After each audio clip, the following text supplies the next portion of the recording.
맛집 투자 핫플. 지금은 돈 벌기 딱 좋은 시간.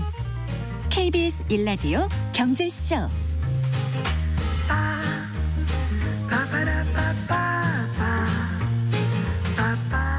음악이 참 좋네요. 돈 걱정, 노후 걱정 없는 삶을 위한 성공적인 자산관리 도와드리는 시간입니다. 지난 시간에는 은퇴를 앞둔 50대 초반의 그 노후 대비 방법을 살펴봤는데요. 아직 늦지 않았습니다. 자, 오늘은 50대 후반에 시작하는 노후 대비 방법 알아볼까요? 김동엽 미래에셋 투자와 연금센터 상무 스튜디오에 모셨습니다. 반갑습니다. 안녕하세요. 안녕하세요. 50대라도 초반하고 후반은 일단 마음가짐도 좀 다를 것 같고 그만큼 또 이렇게 대비해야 되는 것도 다를 것 같고 하거든요. 이제 와서 뭘 할 수 있겠어. 이제 정년 얼마 안 남았는데 아니면 이미 퇴직하신 분들도 계실 테고 그래도 50대 후반에 할 수 있는 게 많이 남아있지 않을까요?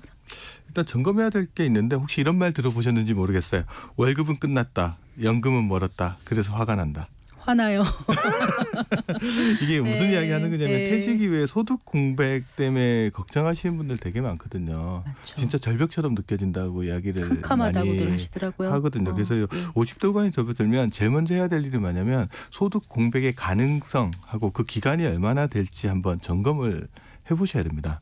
보통 우리나라 법정 정년이 60세잖아요. 뭐 임금 피크 같은 거 맞으면 55세 이후에 언제든지 또 직장을 그만둘 수 있는 상황인데 국민연금 같은 경우는 69년생 이후 출생자들은 65세부터 나오니까 네. 짧으면 5년, 길면 한 10년 가까운 소득 공백 기간이 있을 수 있으니까 이 기간에 대해서 어떻게 내가 준비를 할 거냐라는 것들을 계속 염두에 두고 있어야 됩니다. 특히나 이제 소득 공백 기간에 먹고 살 거 혹시 준비해 놓으셨어요? 가끔씩 막막할 때가 있어요. 어떻게 해야 되지? 네, 그거를 이제 등반에 많이 비교합니다. 등산을 산에 할 때 오르는 거. 네. 에베레스트 산이 한 8,800m 좀 넘잖아요.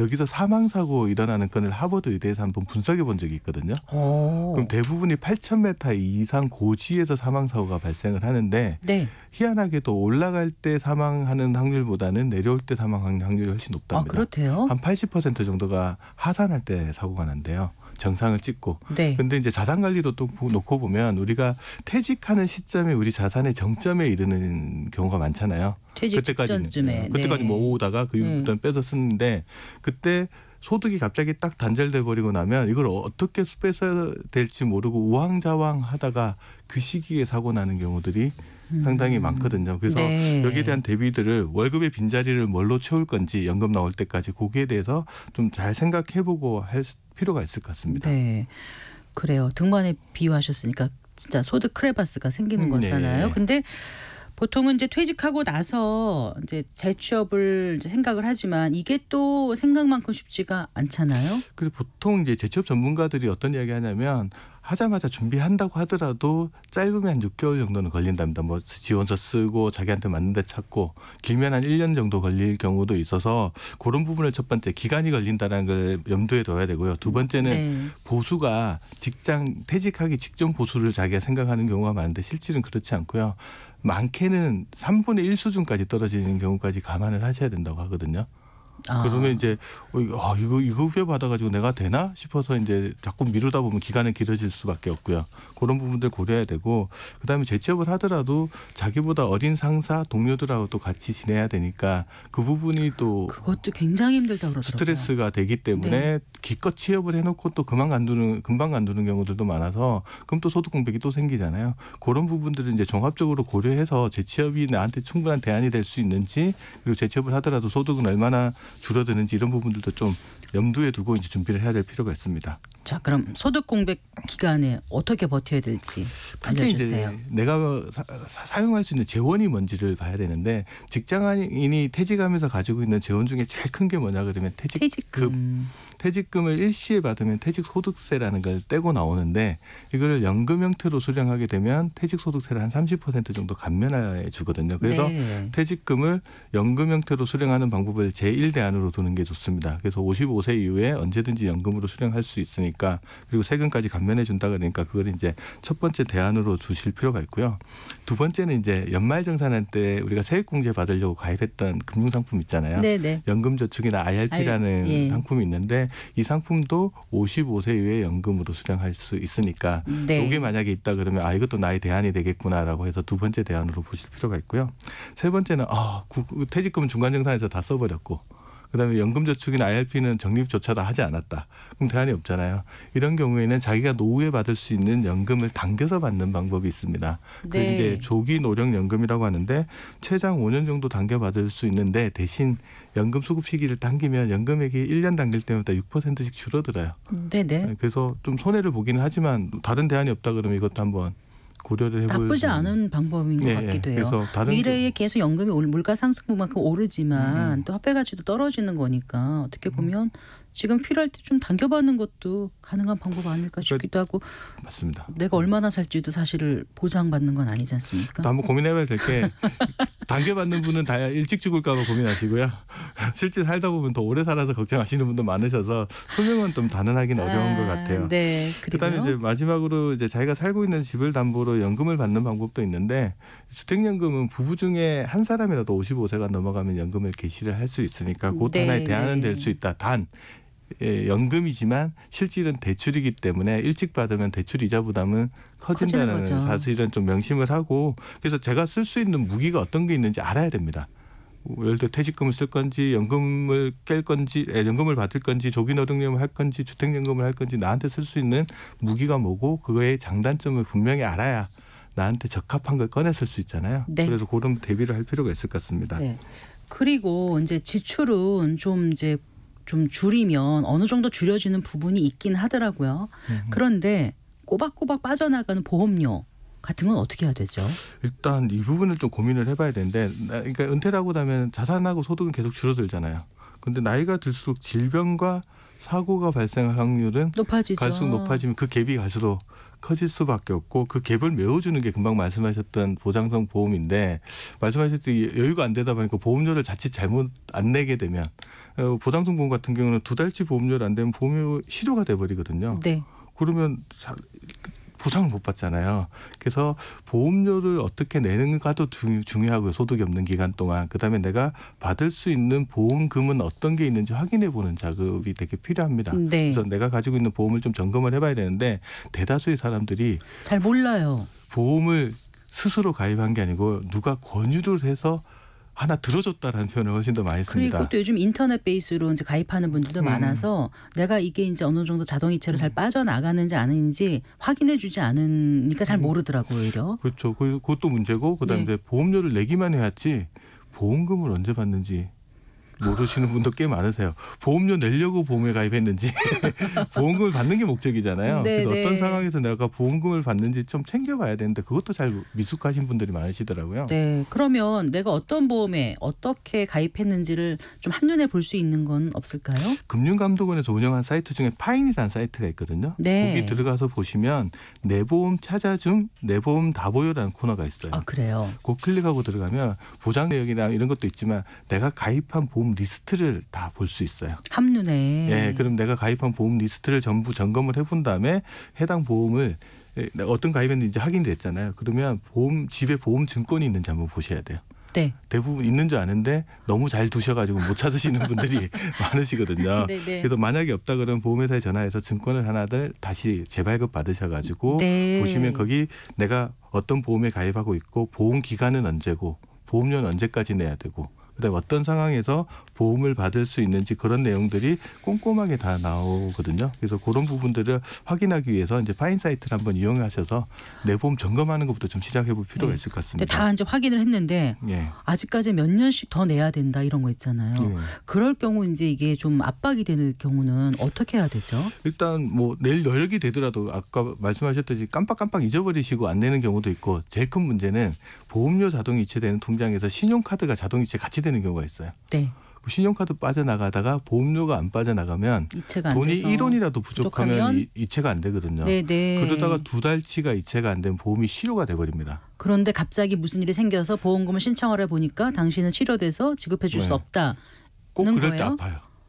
그럴 때 아프거나 네. 다치는 경우가 생깁니다. 그런 문제를 일시적으로 일어나는 것을 방지하려면 보험 상품에 어떤 제도가 있냐면 자동 대출 납입 제도라는 게 있습니다. 네. 이건 뭐냐면 보험을 적립을 했으면 거기에 해지 환급금이라는 게 쌓여 있잖아요.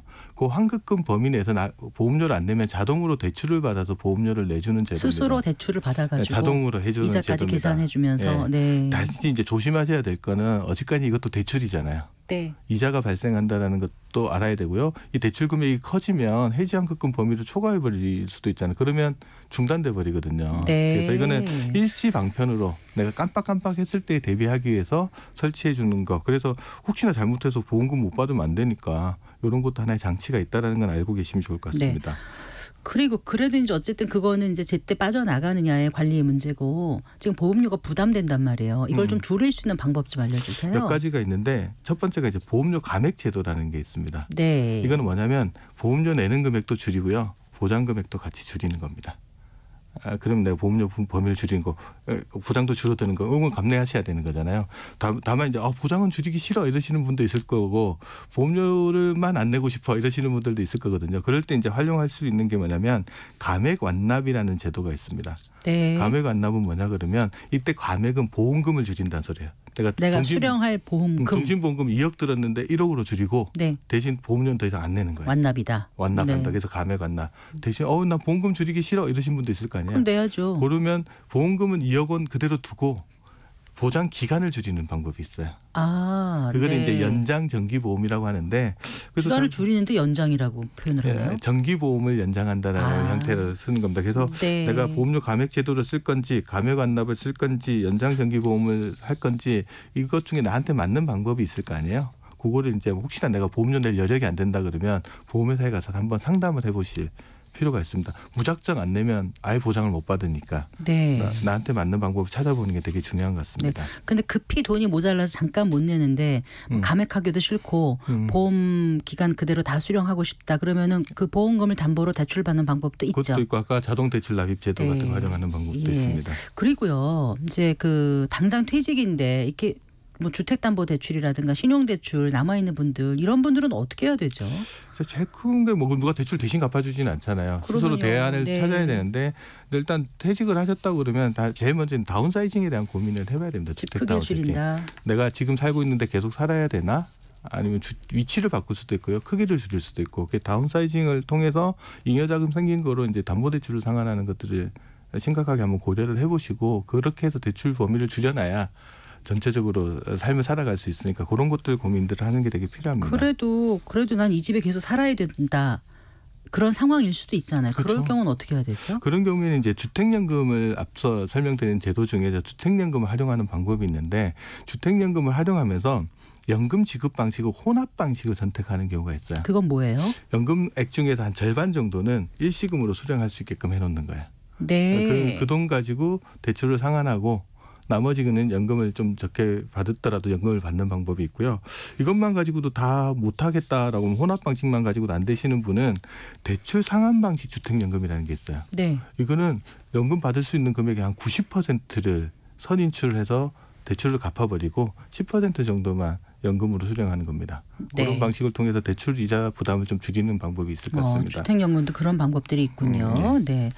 자, 50대 직장인이 해야 할 일 하나 더 말씀해 주신다면 어떤 게 있을까요? 일단 남아있는 기간 동안 내가 최대한 많은 저축 금액을 하는 게 필요하잖아요. 그래서 이제 내가 퇴직 정말 은퇴할 때까지 남은 기간이 얼마 정도 되고 남은 기간 동안 추가로 저축할 여력이 어느 정도 되는지를 해서 최대한 저축 금액을 늘리는 방법이 있고요. 그때 이제 활용할 수 있는 게 가능하면 저축할 때 세액공제나 이런 절세 혜택을 주는 연금저축계좌나 IRP 계좌 같은 것들을 활용하셔서 저축 금액을 좀 늘려가는 방법들이 되게 중요한 부분들 같습니다. 20, 30대도 아닌데 저축해서 뭐 얼마나 되겠어 이렇게 생각하는 분도 많으실 것 같은데요. 제가 최근에 인생연포라는 일본 책을 하나 읽었는데 그분이 이런 이야기 하더라고요. 예를 들면 은퇴 후에 연금소득 50만 원의 가치에 대해서 사람들은 폄훼하는 경우들이 되게 많은데 50만 원을 벌려고 생각해봐라 네. 라고 이야기하더라고요. 예를 들어 은퇴 후에 시급 보통 이제 최저시급 정도가 나오면 1시간에 10,000원이면 네. 50시간을 일해야 생기는 거니까 그만큼의 경제적 자유를 줄 수 있는 금액이라고도 생각하고 저축을 한번 생각해 보시는 게 좋을 것 같습니다. 네, 오늘 말씀 잘 들었습니다. 고맙습니다. 네, 감사합니다. 김동엽 미래에셋 투자와 연금센터 상무와 함께했습니다. 벌써 마칠 시간이네요. 성기영의 경제쇼 오늘 순서 여기까지입니다. 저는 아나운서 성기영이었어요.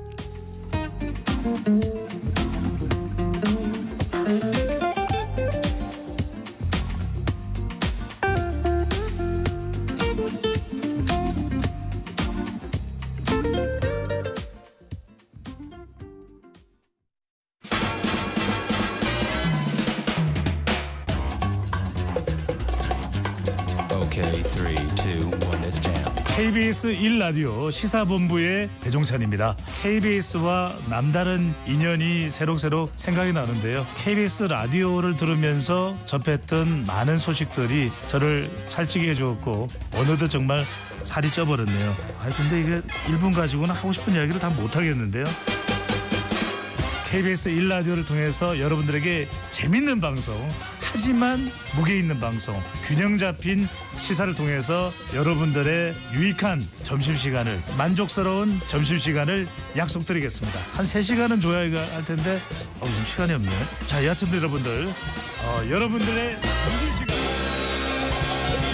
평일 낮 12시 20분 배종찬의 시사본부 가자!